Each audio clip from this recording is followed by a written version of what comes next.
Like a cooling shade in a dry and weary land, so is Mandara online worship platforms. Our mantra is, go ye therefore and teach the world about the good news of our Lord and Savior Jesus Christ.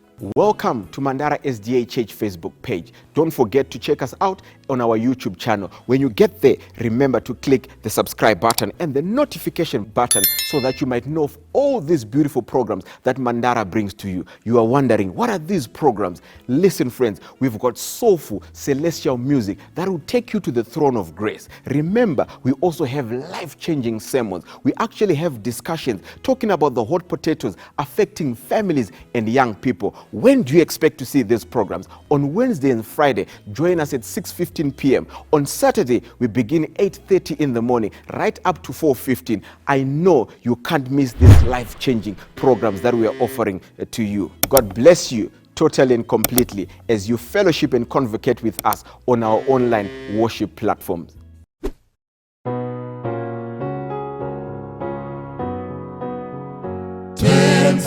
Kozo warini Musa timashika Oyo yedu yaneta Neku mumirira Yo warini yonguwa Inopenya kwasho Kupenya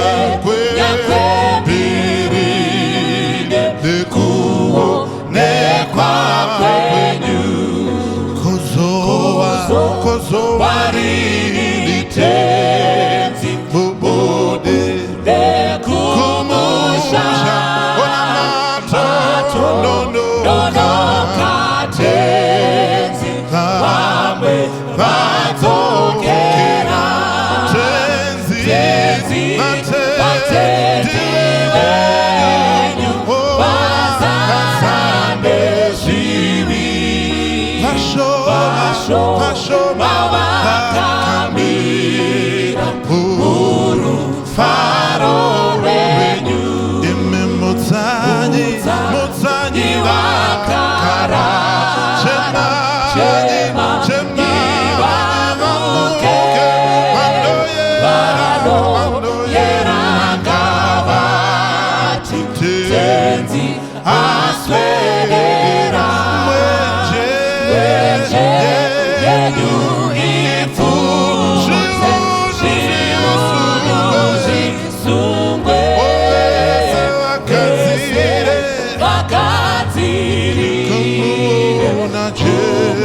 Wona tenzi Mutsanyi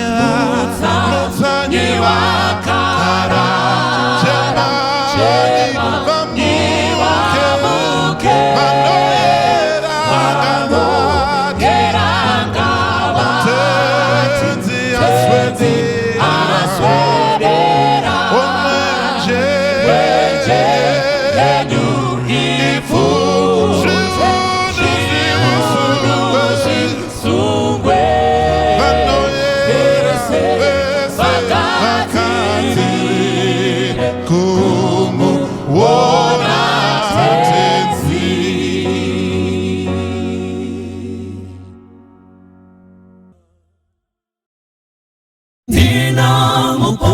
Si anoshamisa anondishamisa ini anondiwiga mubakore nombo kunenzizidero faro anondiwiga mubakore nombo rinovisa nyota yese awiga upenyu murura rwake ofukizane ruoko anondifukiza ini Dina muponesi anoshamisa anorerutsa mitoro anondimisa ndizoteneki ndiye anondipa simba anondiwiga mubakore dombo rinovisa nyota yese awiga upenyo murudo rwake ofukizane ruoko anondifukiza ini nguwatese anondikomborera ndozanzwa nembiri yake mbiri kuna mwari ndomuimbira ndiye mununuri wangu anondiwiga mubakore dombo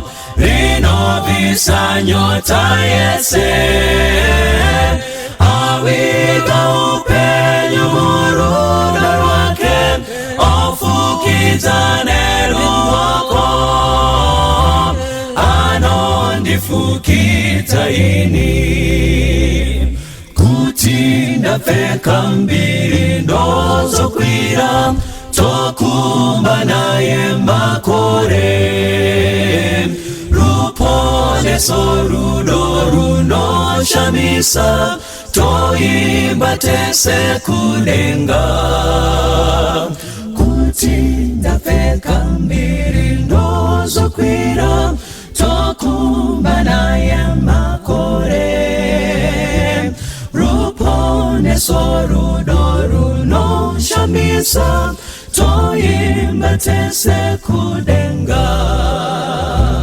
anondiwiga mubakore dombo rinovisa nyota yese awiga upenyo murudo rwake ofukizane ruoko anondifukiza ini anondiwiga mubakore dombo rinovisa nyota yese awiga upenyo murudo rwake ofukizane ruoko anondifukiza ini anondifukiza ini anondifukiza ini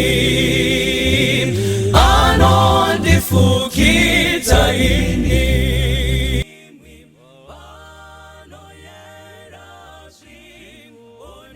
kumavirira kuchamembe kwese kwatarira ziso romunhu rinoratidza zviratidzo zvokuuya kwamuponesi mwedzi nenyeredzi mugungwa in the world of politics, in the world economics. Zviratidzo zvinoratidza kuti pane zvona kuitika.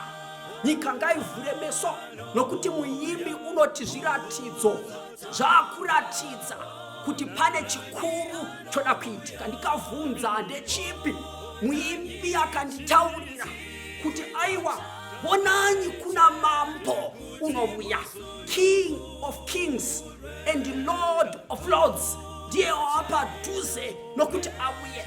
Pakuuya kwake vari mumamarketplace zvichanyarara, vari mukati medzimba dzokutonga vachanyarara.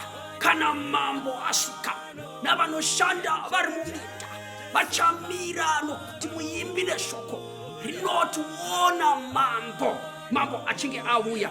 Unoimba mberi muimbi achiti iye anotigadzirira nzvimbo.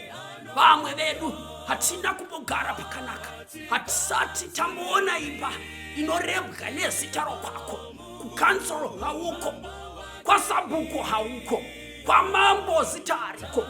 Asi shoko mangwanani ano rinofadza, rinoti unotigadzirira nzvimbo neimba inonyogwa nezita rokwangu Mwari ngaakudzwe.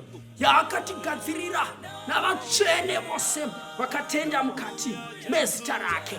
Zvikanzi panapa iye onai ane chitsidzo chaakatigadzirira chokuti kunyangwe zvodini vanotenda muna Kristu vanoponeswa. Oti huyai vanyangadzi munokokwa, hazvinei wakakoromora sokuti nyika ichakudi nevemhuri yokwako vanokuramba. Kwai uyai vanyangadzi munodamwa, munotsvakwa namuponesi. Zvikanzi pane chitsidzo chokusunungura nokuponesa vanotenda muzita raJesu Kristu. Kunyange wakaba, kunyange wakauraya, kuna wakaita abortion, Kristu unotandavadza maoko. Unoti, come my son, come wafa mwana wangu, come my daughter, come uya kuno. Akatandavadza maoko ake kugashira vose vanouya kwaari. Ndosekera muimbi pano achiti, vonanyi unovuya, vonanyi unovuya, tarira unovuya kutora vakaita kuda kwake. From Asia, from Africa, from Australia, mambo vanoti huyai. Umambo hwasvika hwokuti tipinde muumambo unogara nokusingaperi. Umambo hwaKristu hunorarama nokusingaperi. Hwamambo hwamadzimambo hunorarama nokusingaperi.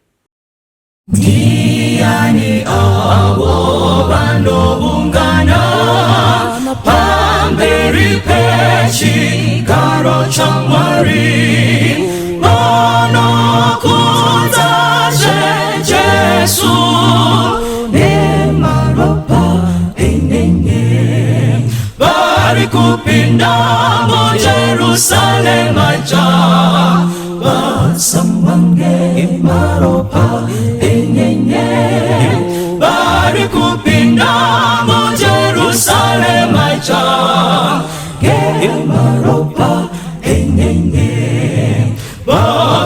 vakarawira mzita raJesu, vamwe vavo vachiri vaduku, vakanzwa tsitsi dzake, maropa enyenye, vari kupinda muJerusalema ja, vasangane maropa enyenye, vari kupinda muJerusalema ja, maropa enyenye, avo vakanzwa zvematambudzo, Jesu akava parunyararo, kuzorora mumwoyo, nemaropa enyenye,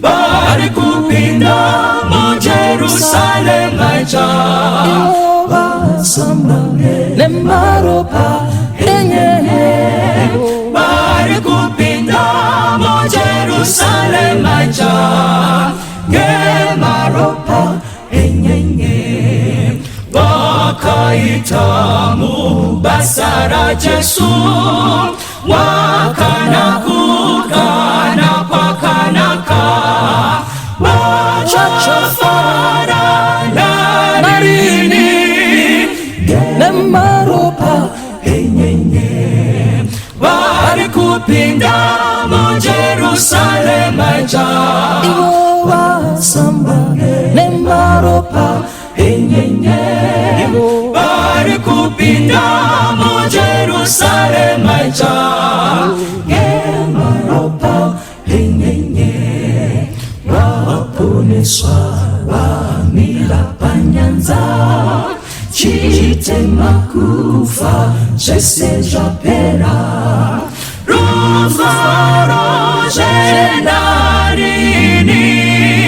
nemaropa enyenye, vari kupinda muJerusalema ja, vasangane maropa enyenye, vari kupinda muJerusalema ja, maropa enyenye, vari kupinda muJerusalema ja, nemaropa enyenye, vari kupinda muJerusalema ja, ngemaropa enyenye, ngemaropa enyenye, vasambwa ngemaropa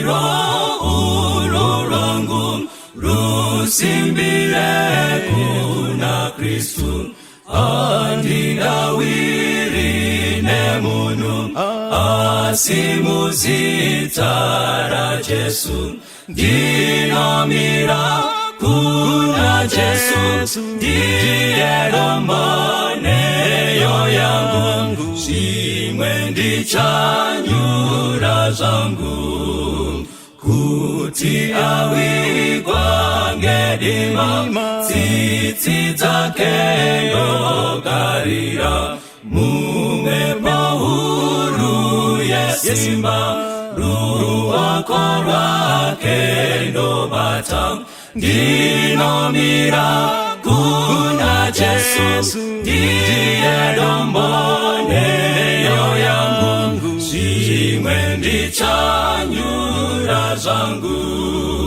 chirangano chake icho nechitidzo cheroparo zvinondipa rusimbiro pakati pemadambudzo ndinomira kuna Jesu ndiye romboneyo yangu shimwe ndichanyura zangu apo anenge ouya netsuri ichazoridzwa ndinoda kuti ndimire na Jesu parudyi rwake ndinomira kuna Jesu ndiye romboneyo yangu shimwe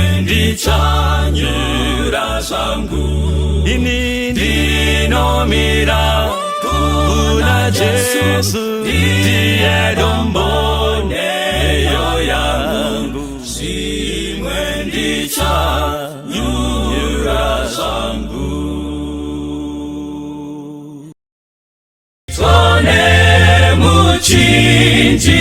My mind takes me back when I was still a little child. Ndichitamba neshamwari dzangu taiwanzoti mbavha mbiri Jesu pakatu. Little did we know that this was empowered by this song, Near the Cross, at the Cross. That's where our salvation lies. Beloved friends, imakantera hamadzadiwa inzwai vana vaMwari. For these two thieves, both of them were at the cross, but for one he was so near yet so far, but the other one, yes, it was a chance for a lifetime for himself. Dosaka achitarisa kuna Jesu obva atuka Mwari anoti, if you are God, if you are God, chizviponesa ugotiponesawo. But I like the other thief realizing the opportunity that comes near the cross, ipapo pamuchinjiko. And this thief anotarisa shamwari yake anoti, haunyarere, tarisa isusu taona zvatinokodzera. Asi murume uyu hana kana chaakaita, anotarisa Jesu. I want to believe mukati memaziso ake maiva nemisodzi yakanga ichida kubuda isingabude. Anoti, ishe mugondirangarira. Let me tell you something. This is the paradox of near the cross. Pedo nemuchinjiko. A dying God stops to die to save a dying sinner. Why? Because he was near at the cross. Pedo nemuchinjiko. Mwana wa Mwari, kana wapiwa mkana wekuya pedo nemuchinjiko. Take it like this thief on the cross. Pedgo nemuchinjiko. Pedgo nemuchinjiko. Ndoda kuwapo.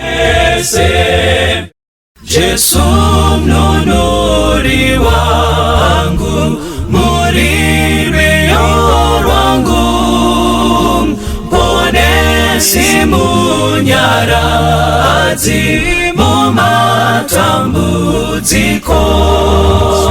Jesu mnunuri wangu, muririo wangu, handina imwe ama inopinda imi, muri chishangu changu muupenyu wese, kananda mudima apo ndinochema. Jesu mnunuri wangu, muririo wangu, andina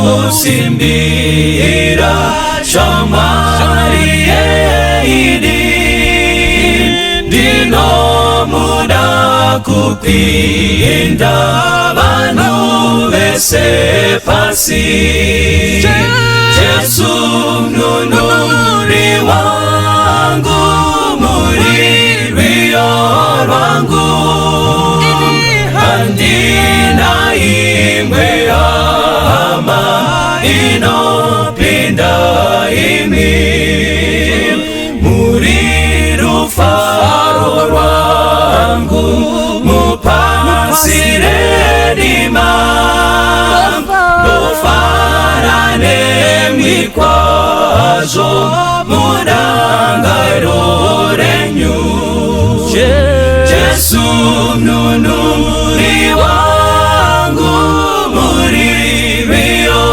wangu andina imwe ama inopinda imi Yesu nunuri wangu muririo wangu andina imwe ama inopinda imi basara perandino yenda kumusha ukakufa kunopeka kusafa Dichamsi wamponesi apo achazo uyam Iye anondigashira mumusha Dichamsi wam apondichazo miranaye Dichamsi wam Nemajati mumawako ake Dichazo fara kwazo kuona usu wake Nekupenya kwe maziso akewo Moyo wangu kumkuta ngerudorone mutam Anondigatira musha kumsoro Dichamsiwa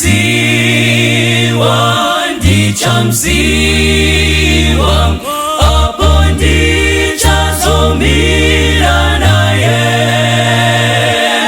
Dichamsiwa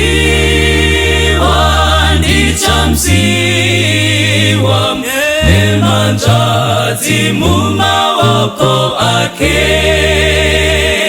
Dinotondera awa wadikanwi wakafa Kutingerufuta patana nawo Apo Jesu auya nawo ticha sangana Asindi chatanga kuona Jesu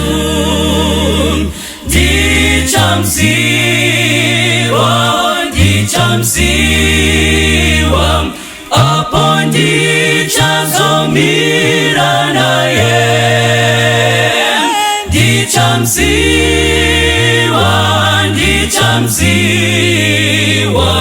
Nemajati mumawako ake Achanditungamira kupinda mazambara Apotisingazo wine urambo Dichaimba seriyorore kufara Asindi chatanga kuona Jesu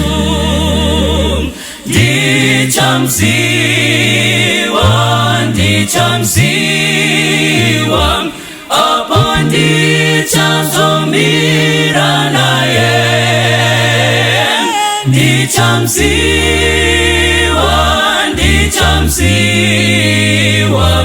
Nemajati mumawako ake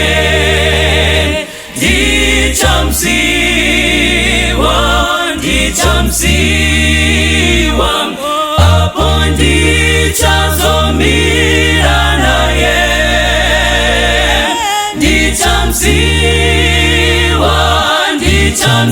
ndichamsiwa nematadzi mumaoko ake, ndichamsiwa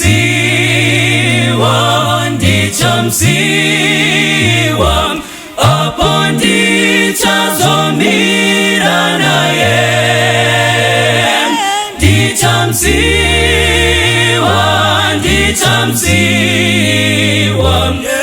nematadzi mumaoko ake.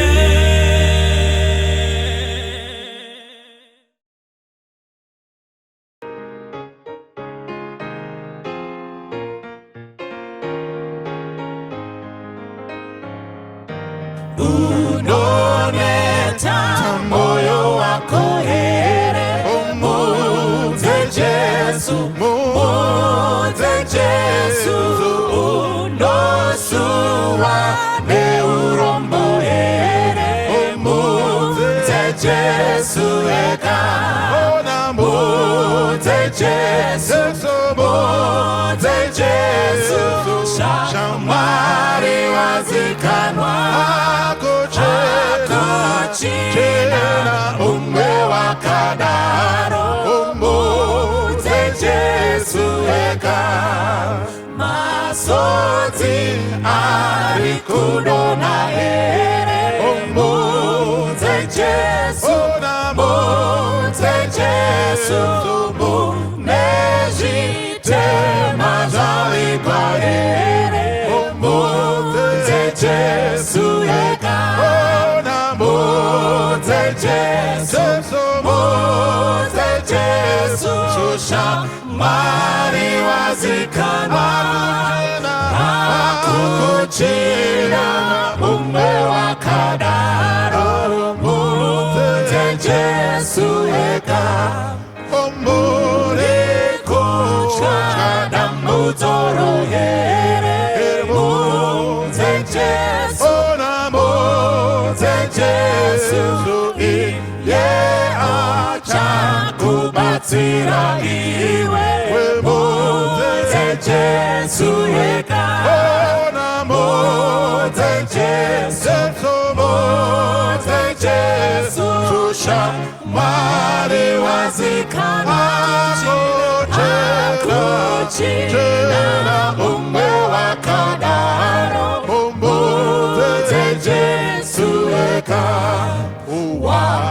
wacharufu runo uyahere, umuze Jesu, umuze Jesu, unonisa umamo wa Jesu, umuze Jesu eka, umuze Jesu, umuze Jesu, shusha mari wazikana, hakuchina umwe wakadaro, umuze Jesu eka, umuze Jesu, umuze Jesu, shusha mari wazikana, hakuchina umwe wakadaro, umuze Jesu eka, umuze Jesu, umuze Jesu, shusha mari wazikana, hakuchina umwe wakadaro, umuze Jesu eka. Baba vedu vari kumusha kumusoro kudenga, naishe muponesi wedu Kristu Jesu, musimba raMwari mweya mutsvene vanobata ushe pakati pedu, titenderei tikutendei mangwanani ano. Rudo rukuru rwamatiitisa kutiverenga pakati pavapenyu, kutinzvengesa munjodzi dzose pamwe chete nedenda reCovid-19. Mwari wekudenga, tinonamata tichikupai mbiri yose nerukudzo, tichikumbira kuti muchengetewo vana venyu vose kwose kwose nenyika yeZimbabwe pamwe chete nekwakagara wose amakasika nomufananidzo wenyu. Isu pachedu toga hapana chatinogona kuita, tinotizira mukati mamaoko enyu kuti mutibetserewo Mwari. Sekutaura kweshoko renyu rinoti, hamubatsiri vatumwa asi vanakomana nevanasikana vaAbhurahama, tisu ivo tibatsireiwo Mwari. Kuti matisiya toga tingaenda kunani? Muimbi anodaro, Baba ndouya kwamuri, hakuna umwezve. Kuti matisiya toga tinoenda kunani? Tarirai misodzi pamatama edu iyo, hama dzedu dzakatisiya. Tarirai kudzimbwa kwemwoyo uko. Mwari wekudenga, nyaradzai vakadai, muvape tariro yorumuko. Vakaropafadzwa vanorara vari mamuri. Tarirai vari kugomera panhoo yeurwere, havana mari dzokuenda kundorapwa.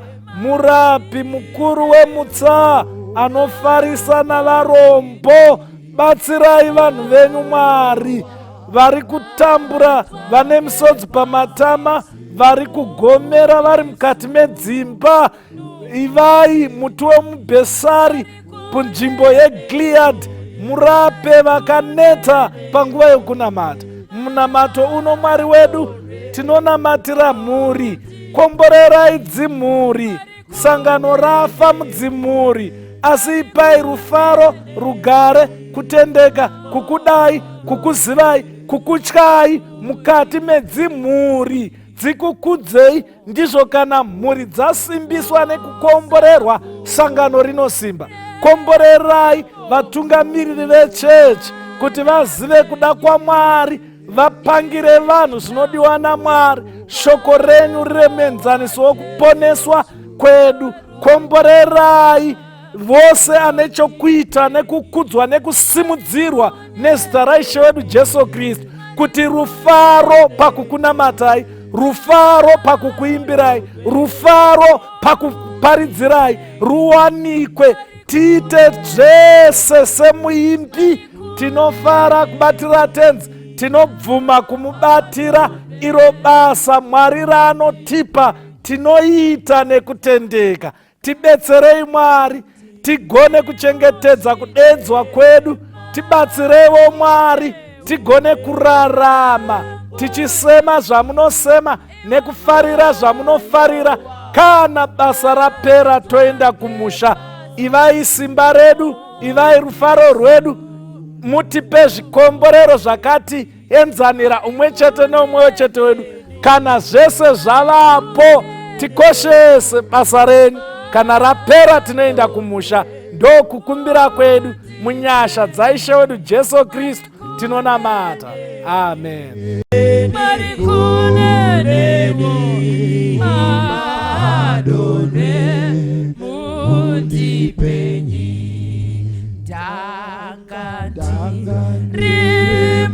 Rimuchite matine urapo ini imoyo wa matwage pasi mundisu nungurenyi marikuneneko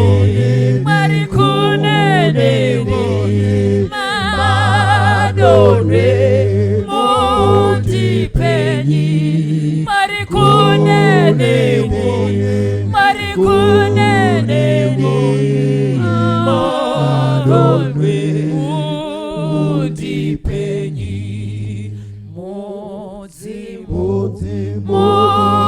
musafuvu remabofu marapenyi itau bawa wa Jesu arunyara rondipenyi marikuneneko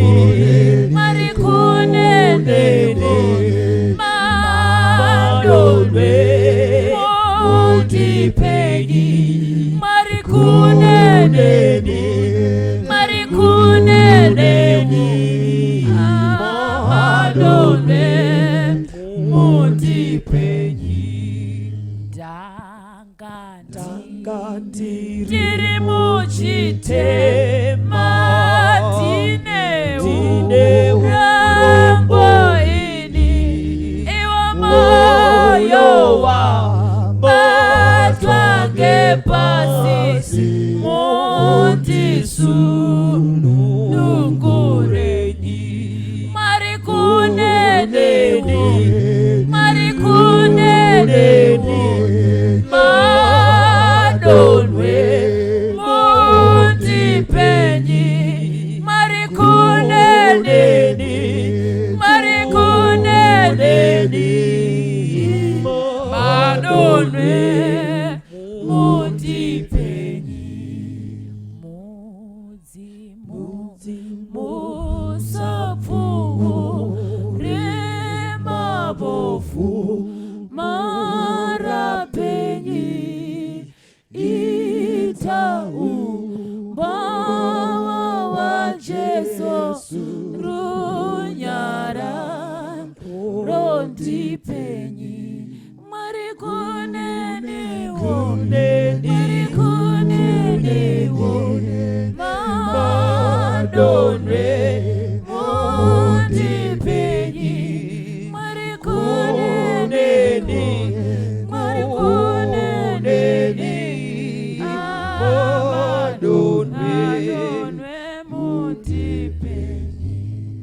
varume hama, nyaya ndinayo iri kupisa, hazvina kumira zvakanaka.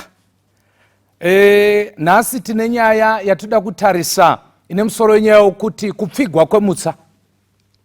Asi denga riripo zvino nenyika zvakavigirwa moto neshoko ireri, zvinochengeterwa zuva rekutongwa nerokuparadzwa kwevanhu vasingadi Mwari. Maybe regai timboti titsvage nyasha dzaMwari muchidzidzo chezuva ranhasi mukunamata. Tinzi naye vanhu vaMwari pese pamuri ipapo, Ishe tomutendai, iri shoko haridi munhu rinodai imisa Mwari. Ngandimire parutivi imi muoneke, ndivanzei seri kwechanza chenyu muzita raJesu tanamata. Amen. Kupfigwa kwemutsa, ndakamboona bhora. Vazhinji venyu muri kuona bhora imi mazuva ano. Nokuti rakutambwa, vanhu vanga vachinetseka dera tambwa riri kutambwa. But makamboongorora here kuti pane munhu anoramba achisimudza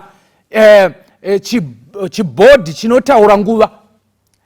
Chibhodhi chiya chinosimudzwa kwete kuti ari kuda kungozivisa vanhu bedzi kuti nguva yapera, but chinoita kuti vatambi kunyange even nacoach achinje strategy, nokuti ari kuziva kuti nguva yakuinda kunopera.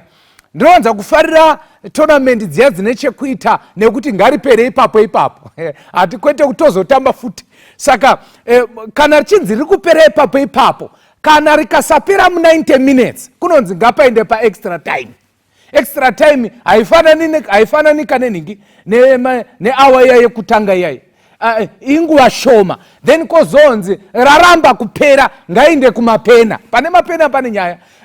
Vakarova vakamwisa kunonzi rova naye kusvika adliwa. But chandofarira ndechekuti parinenge riri mu extra time, hapana munhu anenge achiita zvimwe zvekutamba ndikura zvekunzvenga zviya. Kana ari sacoach anenge achiti bhora muhondo unenge ari yekuti hapasina zvekumboita dhivura. Zvoreva kuti nguva kana ichinge yapera anenge achingodaidzira kuti time haina kumira zvakanaka. Vaya vanenge vakahwina vanenge vachirovera bhora musango, umwe achidonha sekunge akuvara kuitira kuti arambe akahwina. But let me talk to someone this morning, kuda manheri kuda masikati, I don't mind. Let me talk to you. Nguva pachina mutsa uri kunovhagwa. Kana muchiti ndinonyepa, munacheka mubhuku raGenesis chapter 7 verse 16. Noah akati ava kangarawa, shoko raMwari rinochipinda iwe nemukadzi wako nevaroora nevana vako nemhuka vakabva vapinda. The Bible says verse 16, ipapo vakati vapinda mukova ukavharwa. Kureva kuti panguva yanovo vakavharwa. Mukova wakavharwa zvakare kana kuti probation yakavharwa apo Israeri yakanga yaramba Mwari. vakanga vapiwa makore anokwana kuita 490 kusvika AD 34 pavakauraya Stephen vachimutaka nematombo. Shoko raMwari rinotaura Daniel chapter 9 verse 24 kuti ipapo musure me70 weeks dzamakapiwa seIsraeri, mutsa uchavhagwa kuna Israeri. Mutsa ukavhagwa kuna Israeri ove kuti vhangeri rakuinda kuhedheni. Mutsa ukavhagwa zvakare even panguva yaNebukadnezar. Mukataura kuna Nebukadnezar, actually it was a temporary close of probation, because Nebukadnezar akataugwa naye. Regai ndigozomboitaura kana ndikaona nguva wakomana mundidedza ndinekakanyaya ndakutaura naMwari kemusoro nyaya unoti uchanamata hako uchanamata hako omwana nharuka rega ndikuti usazoishayiwa kana wangoona yataugwa kuti uchanamata hako uitarise. Nebukadnezar akapiwa 12 months dzekutendeuka, gore rese achinzi kuda achatendeuka, but haana. Dakara musi wakazvikudza ari pamusoro pemba akanzi, iwe Nebukadnezar, shoko ratotaugwa kuti izvozvizvi hauchaindi mumba kunodya mundiro, but wakuinda musango kunofura. Mutsa waNebukadnezar akapiwa 12 months dzekutendeuka panguva iyoyo, but praise be to God wakanga usiri mutsa wekuti afe zvachese. Nebukadnezar akazoonamata. Saka ndoda nditaure nemi vanhu vaMwari panguva ino kuti mutsa uchavharwa.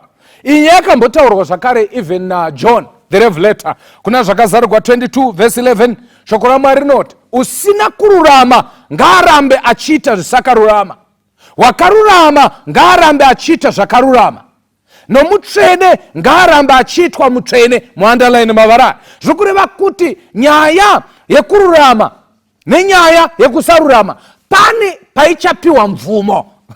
Kureva kuti pane musi Mwari pavachati aiwazve muchazonetsekere iye zvino izvi munhu ngaachingoita zvaanoda. Ndikurangaramba mazuva tichitaura nyaya dzebhora idzi. Pane nguva yekuti muri kuground muno murufaro toreva kuno kuZimbabwe, murufaro dzichitamba Dynamos neHighland, vaizoti imwe nguva zvino vovhura manje magedhe vafana vopinda mahara. Ukaona vanhu vaakupinda mahara bhora rapera. Saka panepa pari kunze panapa, imimi zivai chinhu ichi, pane nguva yamuchazopiwa mukana wekuti kana muchiita zvekunyeya chiregai kuita zvechivande, chitofambai manje muchiti kana pane munhu ane nyaya itsva ngaandipe ndave kunyera final. Kana muri vanhu vanoita zveupombwe chiregai kumboita zvekuita zveusiku, itai masikati machena. Actually tangirai chero kubasa chero papi, muchapiwa freedom. Akomana ndafarira Mwari akanaka. Izvo murumbonyengetedzwa muchimbodzoka kuchechi muhandadzoka ndirumbotendeuka mweya waMwari. Kana mweya waMwari wabviswa, mutsa wavharwa, vanhu vachatefenyugwa mombe mumunda. Chiitai zvamunoda, vanhu vakunamata chinamatai, but keyword randada kuti musarikangama nderekuti mutsvene ngaarambe achiitwa mutsvene. Muri kuona chimwe chinhu chandaona here? Pekutanga panzi akaipa asakarurama ngaarambe achidini achiita zvisakarurama, kureva kuti uyu anozviitira. But mutsvene kwanzi ngaarambe achiitwa mutsvene, zvoreva kuti hatiiti vatsvene nokuda kwesimba redu, tinotoitwa mutsvene. Saka kana mutsa uchinge wavharwa, mukana wekuti vanotendeuka wavharwa, Mwari ucharamba achipefekta vanhu vake kunyange mutsa wavharwa. Da kuti mupateresa apa, because panovharwa mutsa, teresa munhu waMwari, haparidzihwa manda kuti zvino mutsa tauvhara saka chidi choonai zvekuita. Mutsa unoonekwa nekufamba kwenguva nezviitiko zvinenge zvichiitika, motoziva kuti zvino tapadhuze nekuguma, taapadhuze nekudzoka kwaJesu. Saka vanhu vanenge vari vatsvene havasi kuzoziva kuti mutsa wakavharwa nezuro kana swera zuro. Saka vacharamba vachikumbira kuregeregwa zvivi, vacharamba vachikumbira kuitwa vatsvene kunyange pasisina anogona kuvaregerera zvivi, nokuti Jesu anenge atobva muimba yake tsvene tsvene. Saka ndonyaya yatinoda ndimbokurukura panguva ino yekuti bhora iri rakunopera. Iye zvino kutaura chokwadi imbomira zvekudhiribhura ndoreva kunzvengesa bhora muhondo, nokuti hatisina time. Hatisina time.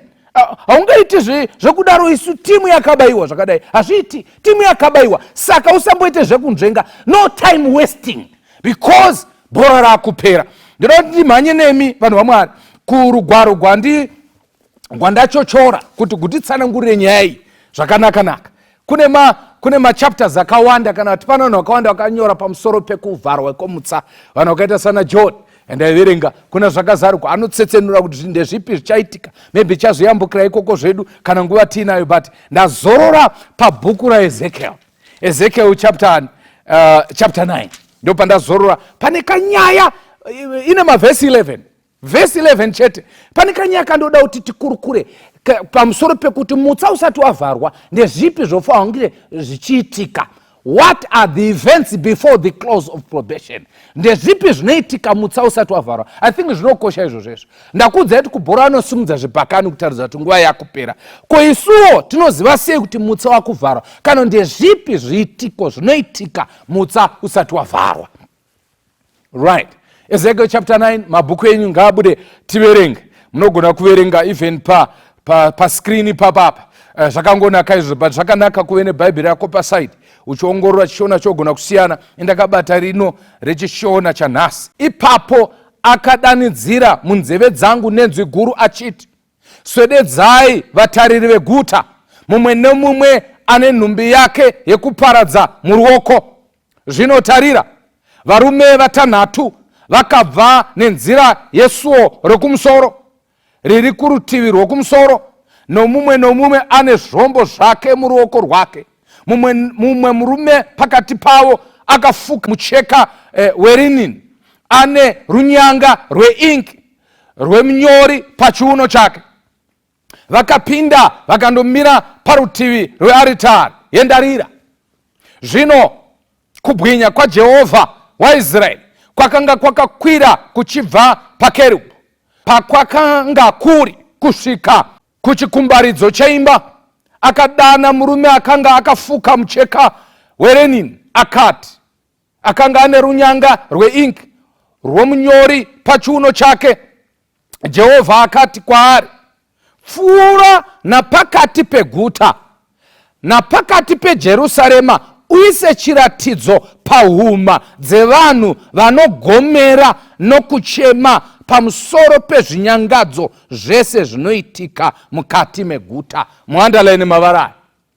Kuna vamwe wakati, ini ndichazvinzwa, pfuurai nemuguta muchitevera, muuraye ziso renyu ngarirege kupembedza, musava netsitsi, urayai vose vatana namajaya nemhandara navanana navakadzi, asi regai kuswedera kune mumwe ane chiratidzo. Mutange panzvimbo yangu tsvene.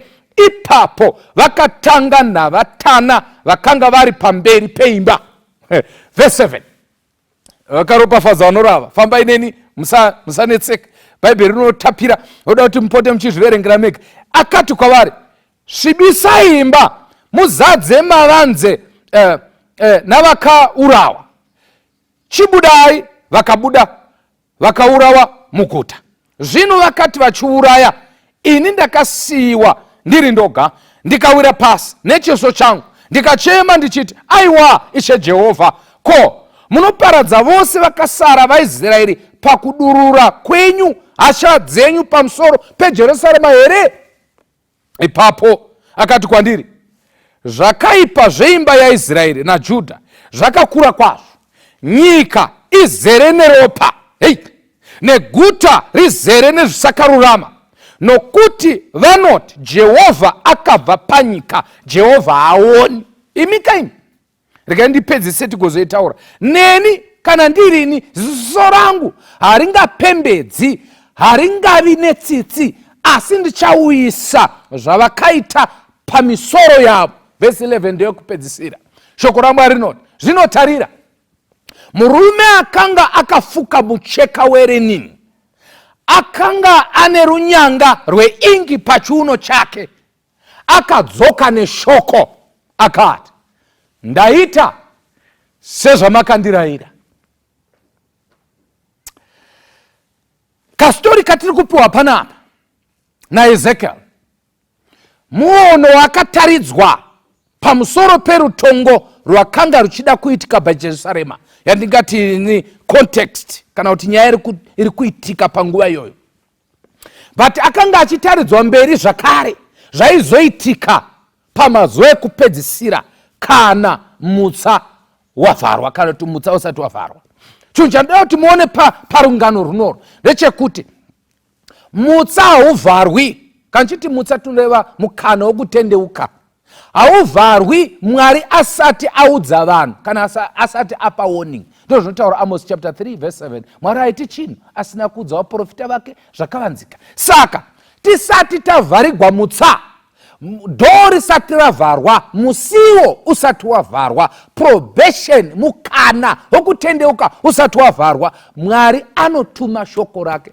Handiziva hangu kuti kubva paya patakatanga lockdown ndiri ini zviya ezvo nyambonzi tefenyugwe, shoko riri kungorohwa remhando dzakasiyana. Vamwe vanotaura nezvemhuri, vamwe vanotaura pamusoro pemaaddiction, vamwe vanotaura pamusoro pechinyi, nyaya dzese iyi mharidzo yakatomboparidzwa samwe. Izvozvo hakusi kutanga kawo.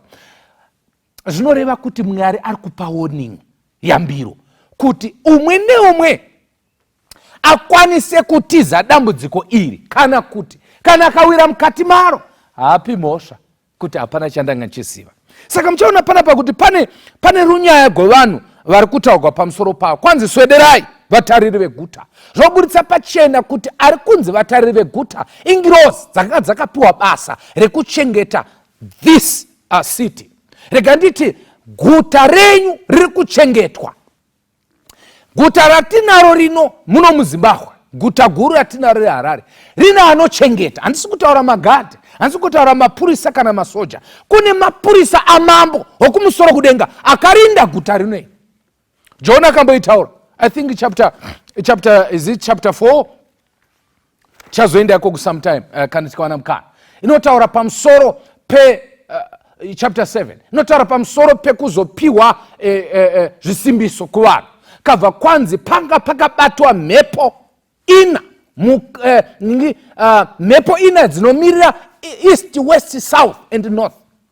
Ende mativi mana anga akabatwa nengiro dzakabata kuti mhepo irege kuvhuvhuta panyika kusvika paisiwa chisimbiso pahuma dzamwari. Ndonyeri kutaurwa naEzekiel panapa. Inotaurwa zvakare na John kuti chisimbiso chaisiwa pahuma dzevanhu. John achitsanangura anoti akanga ane chisimbiso aifanirwa kunoisa chisimbiso pavanhu vaMwari pahuma, kwete kuchidhindo pahuma, but mupfungwa dzavo kuti vagamuchire chokwadi chaMwari. Chisimbiso ichi chaimirira kuti dzidziso yechokwadi yeshoko raMwari rine chekuita neconstitution yaMwari, nechekuita nekunamatiwa kwaMwari akasika akazorora nezuva rechinomwe. Chisimbiso ichocho chinoiswa pahuma dzevanhu. Idzi ngirozi dzisati dzarega mhepo, chiri kunzi mhepo zvinorehwa commotion, matambudziko nezvakasiyana siyana zvinogona kuparadza vanhu. Saka as John achitsanangura nyaya iyi, Ezekiel anotsanangura futi neimwe nzira. Ezekiel anoti ndakaona vatumwa vanokwana kuita 7, but 6 vacho vakanga vane chinyi munondo. Bhaibheri rinotsanangurira kuti inongoti nhumbi yekuuraya kana kuti chekubayisa kana chekuparadza, indangoti munondo because ndo watakajaira. But muchaona kuti vanhu ava ngirozi dziri 6 dzakanga dzine minondo yadzo, right? And then kwanzi imwe yacho yanga ine chombo chayo futi, but yanga isina bakatwa, but yakanga ine ink honi pana, right? Anoziva kuti vakare vakanga vaishandisa vanga vasingashandisi maballpoints atoshandisa aya, you see, but vakanga vane chigubhu chakanga chine ink, vozoita kamunhenga kavainototsa muinki vachinyora. Saka ndo chachiri panapa. Animorangara mazuva ataite nemafoni aya ataisa pamabhandi paya, mazuva aya mazifoni maombea, ndo zvachakaita chachiri panapa. Saka the Bible says icho ndo chachiri paudlu hwake, vatakanga akapfeka nguo dzakanaka. Ende mukaongorora kapfekero kake kanotaridza kuti anga akapfeka semuprista. Ndo mapfekero akanga achiita maprista, anga akapfeka nguo yakanaka. But chinofanana pavanhu ava, iye uyu nevamwe vake ndechekuti vese vakapfeka. Amen. Number 2, vese vane zvombo mukati meruoko rwavo. Ava vane chombo chekuparadza, uyu ane chombo chekuparadzanisa. Amen. Kana manizwa baba, ava vanoda kuparadza, but uyu anotanga aparadzanisa vaparadzwi nevachazosevhwa kuti vasaparadzwa. Saka ndiani anotanga? Ndopanda mundu muone chinonzi grace panapa. Anotanga pavarume ava, havasi vane nhumbi yekuparadza, but ndeavo ane nhumbi yekuparadzanisa, ane ballpoint. Let me use that word, ane ballpoint yekunoisa first of all chisimbiso pane vanhu vataugwa chauya kwavari, kuparadza kusati kwasvika. Saka zvitoreva pachena kuti kuparadzwa kwevanhu kusati kwasvika, pane nhume inotumwa kuparadzanisa vanhu. Pasaparadzwe vese. Muri kuibata kavanhu vaMwari.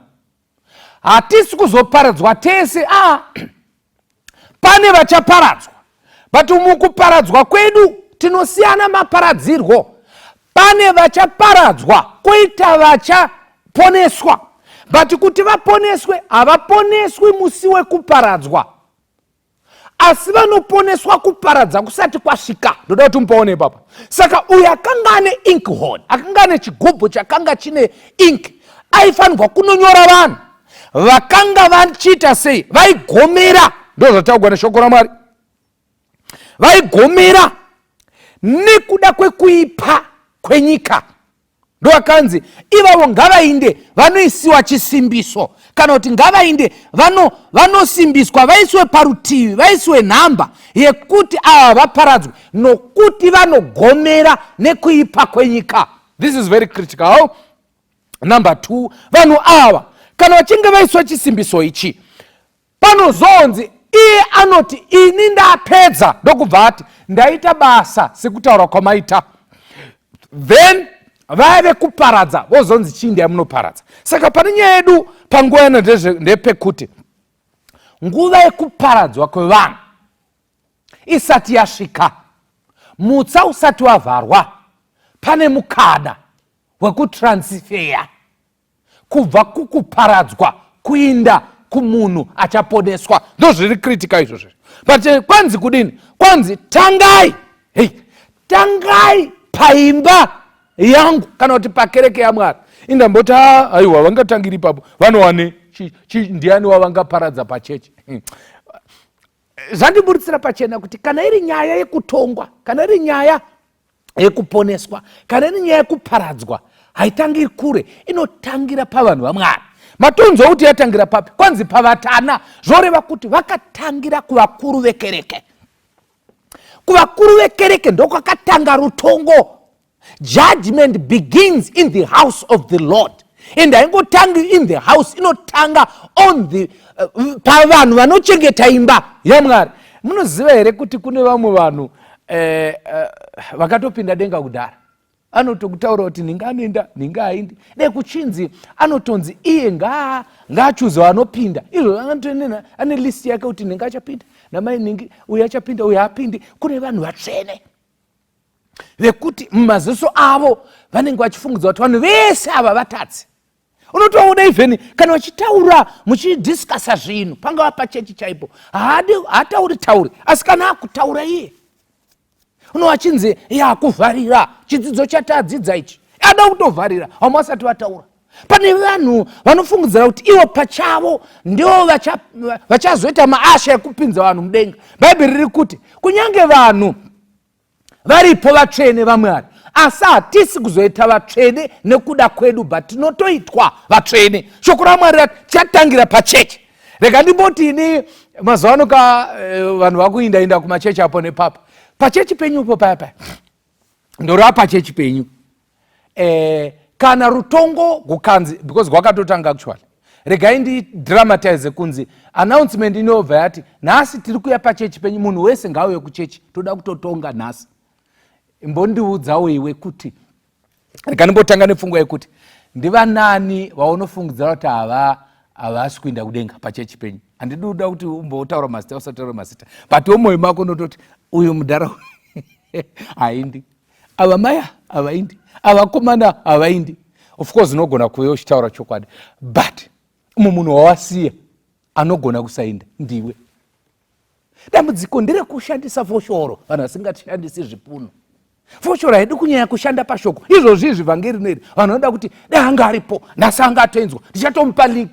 Mupe link, but iwe imbozvilinka panyaya iyi. Iwewe ndo vamwe vasingaindi. Shoko raMwari rapa mhinduro yekuti chinoita kuti usainde hechi. hauchemi nekuda kwezvivi zviri mutaundi. Unototora mapikicha kana vanhu vachigwa vachiuraiwa, uchitora mapikicha wozosenda kushamwari dzako. The Bible is clear kuti vanhu vachaponeswa vanhu vane hanya nekutambudzika kwavanhu vari mukati mechitema. Number 2, vanhu vasingazezi kutaura chokwadi chaMwari kuzvidhifenda ivo. Vanhu vanotaura chokwadi chaMwari even panguva yakaoma inothreatena even upenyu hwavo. I'm saying this morning or masikati kana manheru, I don't know what time yauri kuwatcha this audio kana kuti this video. Mwari anotarisira kuti vanhu tisangorarama tega, ticheme nekuda kwevanhu vari mukati mechitema. Izvo zvawanga uchitika kuti ninga haendi ninga anoenda, wanga uchihwa kunakigwa here uchitika kana kugwadziwa kuti veduwe ndiri kugwadziwa kuti baba ninga vanogona kukona kuinda. Hamwe vanhu vati vanoinda, for your information, havaendi because Mwari pachavo vanoziva kuve nehanya kwavanoita pamusoro pevanhu vari kuchema mutaundi. Fungo yekuchema mutaundi, ndashandisa vari kuti mutaundi, ndeyekuti kana une hanya nevanhu vari kuchema, zvinoreva kuti uchave nehanya nekuparidzwa kweshoko raMwari. Kana une hanya pamusoro pekuparidzwa kweshoko raMwari, zvichataridzwa nekubata kwaunoita vanhu vasati vaziva Mwari. Number 2, zvichataridzwa nemashandisiro aunoita maresources ako kuti anoenda kupi, anoenda kuzvinhu zvaMwari kana kuzvinhu zvenyika. Kana achienda kuzvinhu zvenyika, hausi kugomera pamusoro pevari kutambudzika. Ishu haisi yekutambudzika panhamo, kushava shuga nekushava mari yemakombi kuenda kutaundi. Ishu hombe ndekutambudzika nekuda kwechitema. Vazhinji vari mukati menyika mazuva ano havatambudzwi nenhamo iyi chete, but vari munhamo nekuda kwechitema. Actually, chinhu chatinetsa munyika munomu, number 1 enemy yenyika yedu pasi rese tenderere, Zimbabwe included, it is sin. It's not inflation, it's not COVID-19, but muvengi wenyika yese chitema. Saka kana isusu tikasagomera nekuda kwenhamo iri kuwira vanhu nekuda kwechitema, then kwanzi taama candidates yekuparadzwa. Chimwe chandada pachidzidzo chino ndechekuti Mwari havaparadzi vanhu, vakasangana vanoparadzanisa. Ndakaiona kuna Mateo, I think maamuripo payakataugwa, Mateo achinyora kanzi pane vasikana vane 10 munezi wake, vasikana vane 10, achizopedzisira vanobva ataura pamusoro pemakwai nembudzi, kuti mbudzi kuruboshwe, makwai kurudyi, kuparadzaniswa kwavanhu.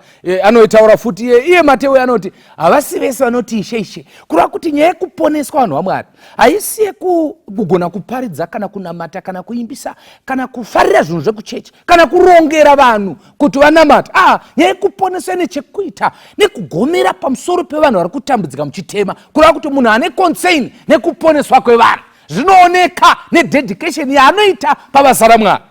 And then chandada pano ndechekuti basa iri rinofanira kutanga kuparadzwa kusati kwasvika. Shoko rabva rati usaite tsitsiba. Ezekieri akagwadziwa, handi mamunzo achitaura, kwanzi ipapo ndakagwadziwa ndikati nhai Mwari, ko imimi moparadza vose vakasara vaIsraeri pakudurura kwenyu hasha dzenyu pamusoro peJerusarema here? Mukomana uyu ari kufunza kuti vanhu vese vanoparadzwa, but Mwari akati aiwazve, ini handiparadzi vese. Inzwaka, ini nechitema hatoonani. Dambudziko randaita nderekuti munhu wekwangu kana kuti mwana wangu ari kubatana nechitema, saka ndoshaya kuti ndoita sei. Ndambounza warning, but vanhu havasi kunzwa. Kwanzi usaite tsitsi pamwana kana mutana kana upi zvake. Shoko rataugwa naMwari panapa kwanzi, nyika izere neropa. Zva kuti tumazuva tuiri twapfuura kuti zvinhu zvasina kumira zvakanaka vanhu vaMwari. Nyaya yekudeuka kweropa, dzimwe dzatichingonzwa uri kure nedzimwe dzaunozonzwa mavhidhiyo chaya chitaura mwana akaurayiwa pamurewa apa, unoshaya kuti munhu anga akabatiwa hakusi kungouraya chete, unobva wanyasa kuona kuti panapa paita mweya wetsvina Satani akabata. Ndinorombo handisi kupa judgment kuti akaita sei, but semufundisi wenyu ndoda kuzivisa kuti pane zvimwe zvinhu zvinoitika una kuti munhu uyu akabatwa nedhimoni, asi siri munhu atove Satani chaiye ari kufamba kuita munhu wokushizha nekubvisa zvito kuti roko kugumboko. Imi muri kuti Mwari oramba akanyarara kudaro? Ndafunza kuti tigona matira nyaya, Mwari anogona kuti tuka seZimbabwe, kufa kwakadai kumwe kuri kuitika kunogona kuti even mvura chaiyo isanayi, Mwari haana kuchinja ka, tisinochinja, because Mwari akatsamwa anorova. But I'm saying this morning, kwanzi ropa ranyanya kudeuka mukati menyika yeJerusarema. Iri tangotaura, but kune vanhu vakawanda vanodzipiwa muzvibage. Vamwe vanhu anourayigwa dhora. Kwanzi ina ndinganyarara guta rizere nezvisakarurama.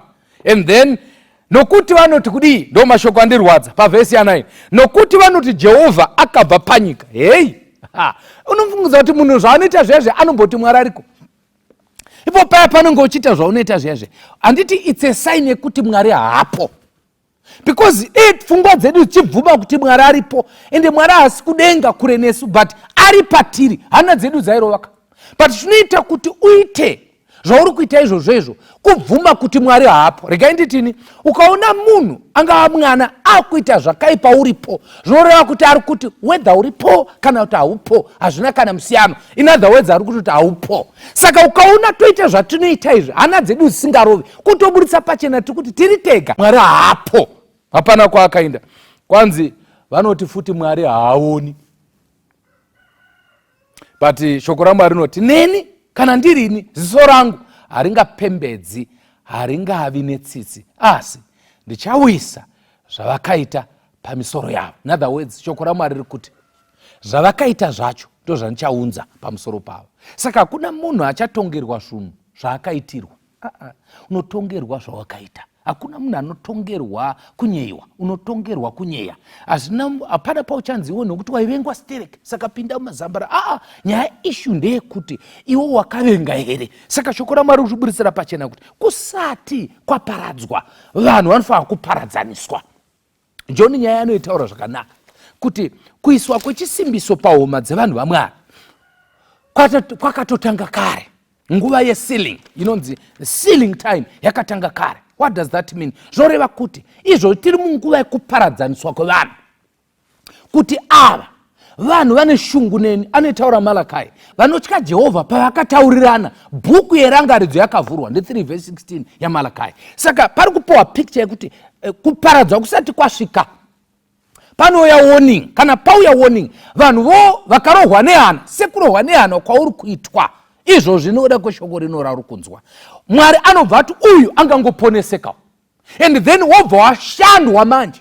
Zvirongwa zvinotevera zvese zvauchanzwa zviri kukushanda kuti uponeseke. Shoko raMwari rinoti Mwari anobva azarura mukano kuti uwane simba rekukunda miidzo kuti ugoponeseka. But then the Bible says Mwari achazoisa mukana wokuti vanhu vapiwe information ine chekuita nemararamiro emazuva ekupedzisira. Kuti kana tiri vanhu vanogomera pamusoro pezvivi zvemuguta, tinoita sei? Haugomeri uri kumba kwako uchiwisa tsitsi kuti unotaura, unoenda kune vanhu vacho vanoita zvakaipa, wotaura navo, wovakonvinza pamusoro pezvakaipa zviri kuitika. In other words, ndipo panouya ishi yekuparidzwa kweshoko raMwari, yekuparadzanisa chokwadi nenhema, vanhu vachiziviswa kuti ngakuchinamatwa Mwari akasika denga nenyika, kunamatwa Mwari iye Mwari ari kutonga, kunamatwa Mwari ane simba, iye Mwari akatisika, akashanda, akazorora.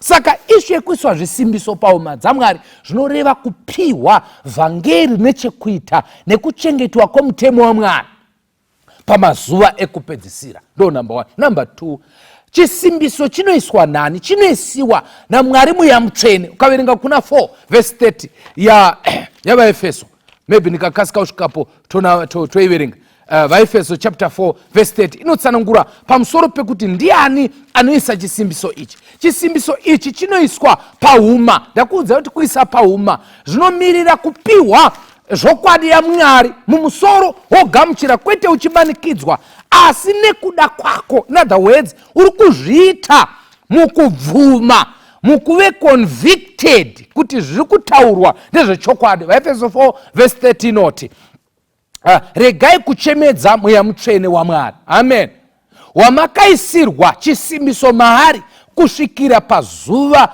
rokudzikinurwa. Mazvona kaizvo. Saka anosimbisa, anoisa chisimbiso haasi pastor, anoisa chisimbiso haasi mfundisi kana even bishop kana muprofita. Anotisimbisa kuti tisadonha pamatambudziko anozouya. Teresa ndo pane nyaya. Chisimbiso chiri kuuya kuzoita zvinhu zviviri zvinokosha. Number 1, chiri kuuya chine information inoita kuti vanhu vagamuchire chokwadi chaMwari.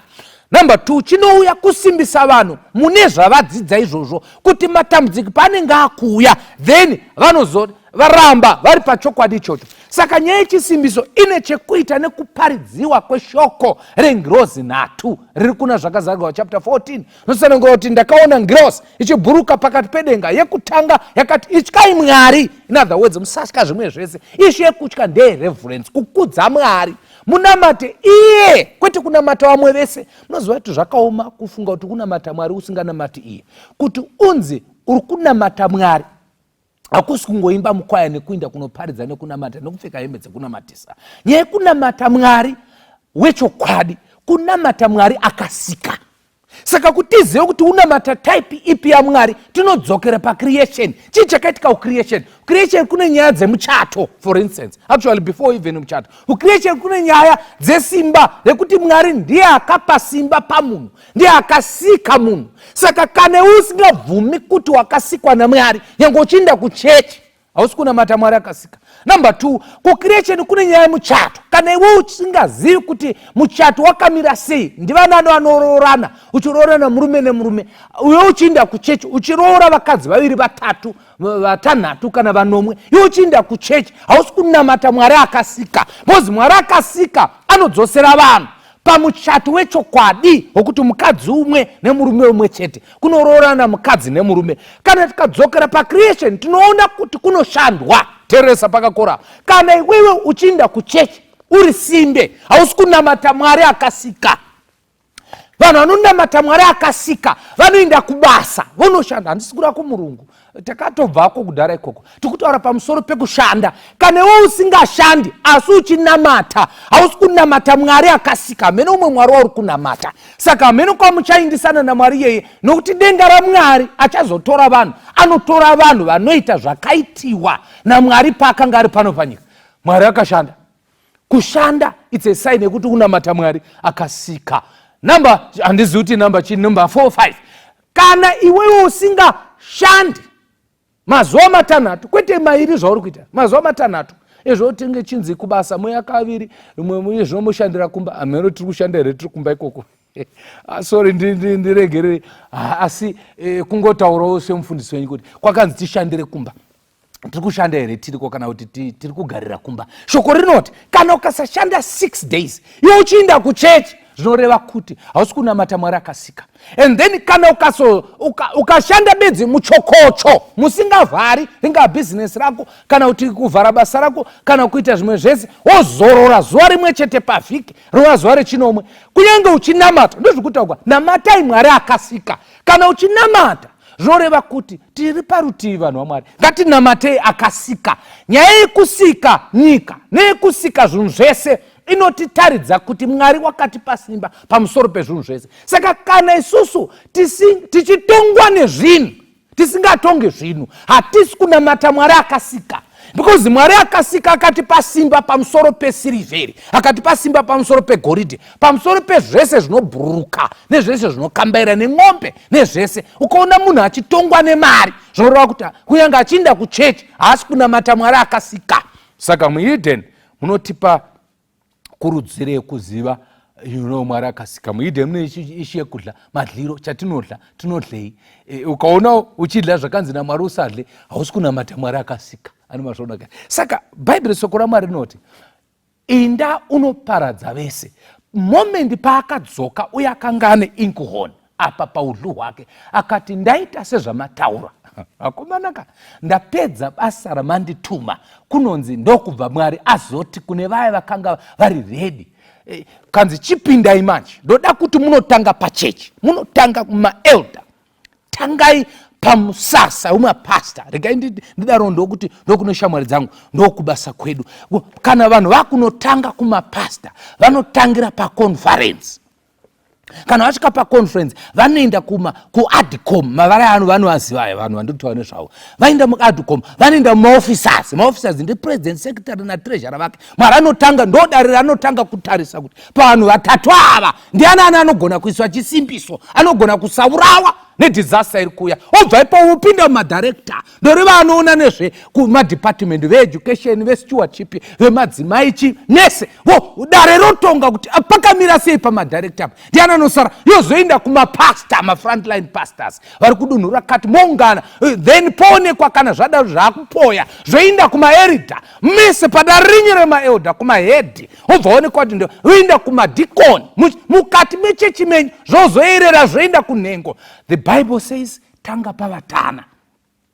Wakomana ngatimbonamatirai mweya wokuti isu sevatungamiriri vangava vechechi, venharaunda kana kuti venzvimbo dzatinogara, titungamirire mukuita zvakanaka kuti kana rutongo rwakuuya tirege kufumurwa.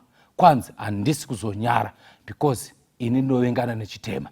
Warning is coming kuitira kuti munhu umwe neumwe agadzirire zuva iri risati rasvika.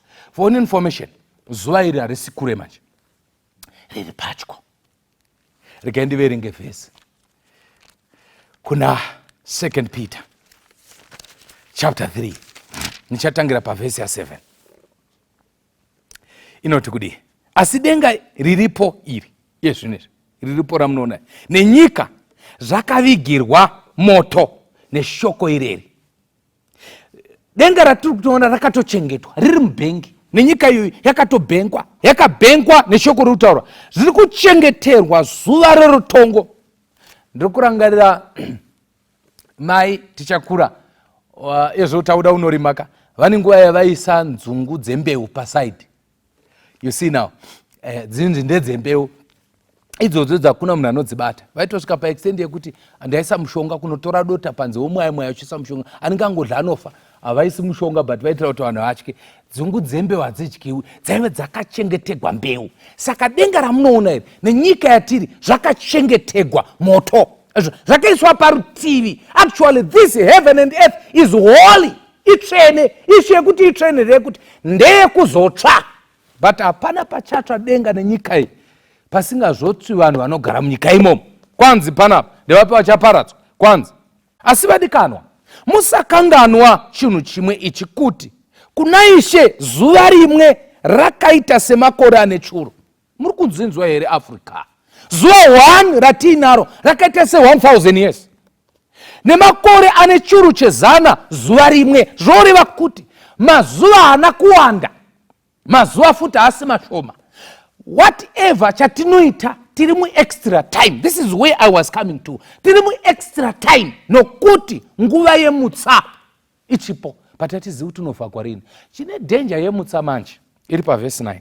Asi Ishe hanonoki kuita sezvaakapikira, sezvinoita vamwe vachiti anonoka, asi ane mwoyo murefu kwamuri, nokuti haadi kuti vamwe varashike asi kuti vose vatendeuke. Amen. Zvinoreva kuti mutsa usati wavharwa, chinotsvakwa neshoko raMwari kuti titendeuke, tisiye nzira dzakaipa. Mutsa usati wavharwa, Noa akarega mhuka dzichipinda. Mwari haana kuvhara do 7 days, mvura isati yanaya, mutsa wanga usati wavharwa. But do parakavharwa vakazova kuti tizarure kanzi handisini ndavhara. As I speak, hatizivi kuti mutsa unovharwa rini. Ndodambudziko rataita, nokuti zvioneso zvese zvenguva tazviona. Kwasara chinhu chimwe chete chete chakataurwa neshoko raMwari. Kanzi ukaona nyangadzi yakataurwa naDhanieri yagara pachigaro, vanorava ngavacherechedze, uye vanhu vaMwari ngavasunge zviuno vatarise kudenga, because kuponeswa kwavo kwaapedyo. Ishu yenyangadzo yakambotaurwa muzvirongwa zvino, but ndingopfuura nepo ndichinamata ndeyekuti mukaona nyaya dzakunanavira panyaya dzekunamata nezuva rekunamata, kuti vanhu vakumanikidzwa kunamata-namata, vanhu vakumanikidzwa manamatiro nemaitiro anofanirwa kuita, vanorava ngavacherechedza. Hamuoni ndiko kwazvakuenda here? Munhamo dzati kusangana nadzo vanhu vachaunita mukuti topedza sei nhamo idzi, kana tikasapedza nhamo mukubatana pakunamata, which is not bad, but ukaona vanhu vomanikidzwa kuita zvisingadiwi naMwari in the idea yekupedza nhamo, vanoverenga ngavacherechedze, nokuti ruponeso rwapatyo. Toda kunamata kuti wewe neni titaure mashoko aya kuti Mwari, musati maparadza, tinokumbira kuti mutiparadzanise. Ini ndoda kuwanikwa kurutivi. kwevanhu vachaisiwa seal pahuma dzavo. Apo akapfeka linen achifamba pakati pedu achiisa seal isiwawo chisimbiso panguva ino, kuti nguva dzekutambudzika tisvika unenge wava nemidzi pana Mwari. Ndimi muchazonzi rimwe ramasuva, imi makatendeka pazvinhu zvishoma, pindai mufaro waishe wenyu. Munamato wako here panguva ino apo chivharo rusando runo? I don't know where you are. Maybe uri kuona uri pa-TV, maybe uri kuona uri pakombiyuta yako. It doesn't matter. Simbira pana Jesu, paradzaniswa nezvakaipa, umire naMwari. Ngatinamate. Ishe tomutendai. Murume uyu asati apedza basa, toda kuti isu mutise chisimbiso, tive vana venyu. Kana makudaidzira rushambwa panyika ruponeso kuno vanotenda, toda kuwanikwa takamira panzvimbo dzedu nekusatya. Muzita raJesu tanamata. Amen. God bless you. Mwari akuitire zvakanaka. Vese vanonzwa uranyi, soko rakanaka murise pasi, kuti vanhu vese ngarinzweni, uyo unoda, uyo unoda, tumasoko pagomonemikana, Baba wadikanwa ari kudaidza, uyo unoda, uyo unouya nasi uya, pinda pamusiwo wazarurirwa, Jesu ndiye nzira yeidiyega, uyo unoda, uyo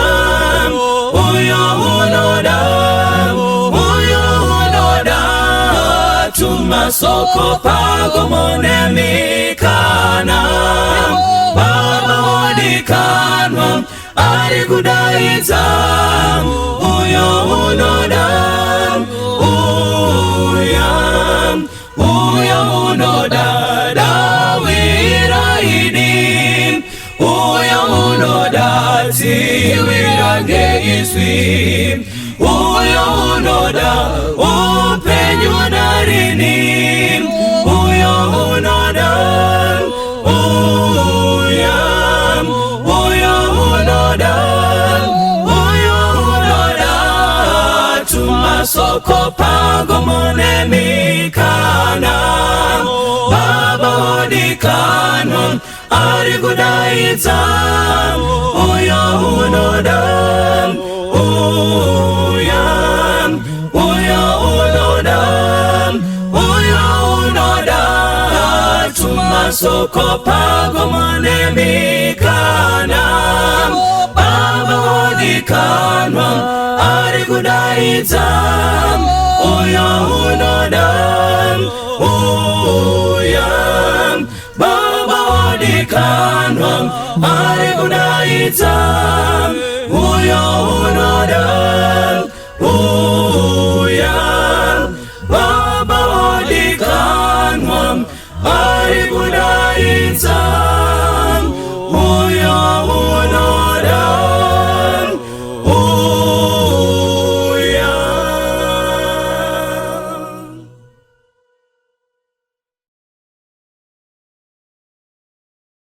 tanzwa kunakisisa, Jesu aponesa, iro soko raura, Jesu aponesa, siwisa nyika dzese, kumiriyo kwenyanza, tenzi anotituma, Jesu aponesa, tumiranyi panyanza, Jesu aponesa, unzanyi vanyangadzi, Jesu aponesa, imbanyi wozitsuwa, kana vari panyanza, pasiri chazorinzwa, Jesu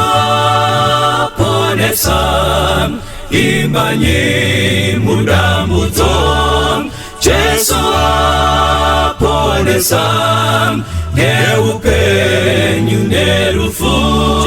Jesu aponesa, imbanyi nekufawa. Moyo unodamutsa, indiranyi paguva. Jesu aponesa, ipa izwi pamweya. Jesu aponesa, kuti ndudzi dzizoda. Jesu aponesa, daidza kuponeswa. Mumakone ninga, miore kukurira. Jesu aponesa, ipa izwi pamweya. Jesu aponesa, kuti ndudzi dzizoda. Jesu aponesa, daidza kuponeswa. Mumakone ninga, miore kukurira. Jesu aponesa, daidza kuponeswa. Mumakone ninga, miore kukurira. Jesu aponesa, miore kukurira. Jesu aponesa, miore kukurira. Jesu aponesa. Hakuna hama kupinda Jesu, hakuna neimwe, hakuna umwe kurapa vese, hakuna neumwe anoziva nenamo Jesu, anotungamira tese. Hakuna umwe kupinda Jesu, hakuna neumwe, hakuna umwe mukuru zeba. Hakuna neumwe asi anozita muduku. Hakuna neumwe anoziva nenamo Jesu, anotungamira tese. Hakuna umwe kupinda Jesu, hakuna neumwe, hakuna nguva asipo iye.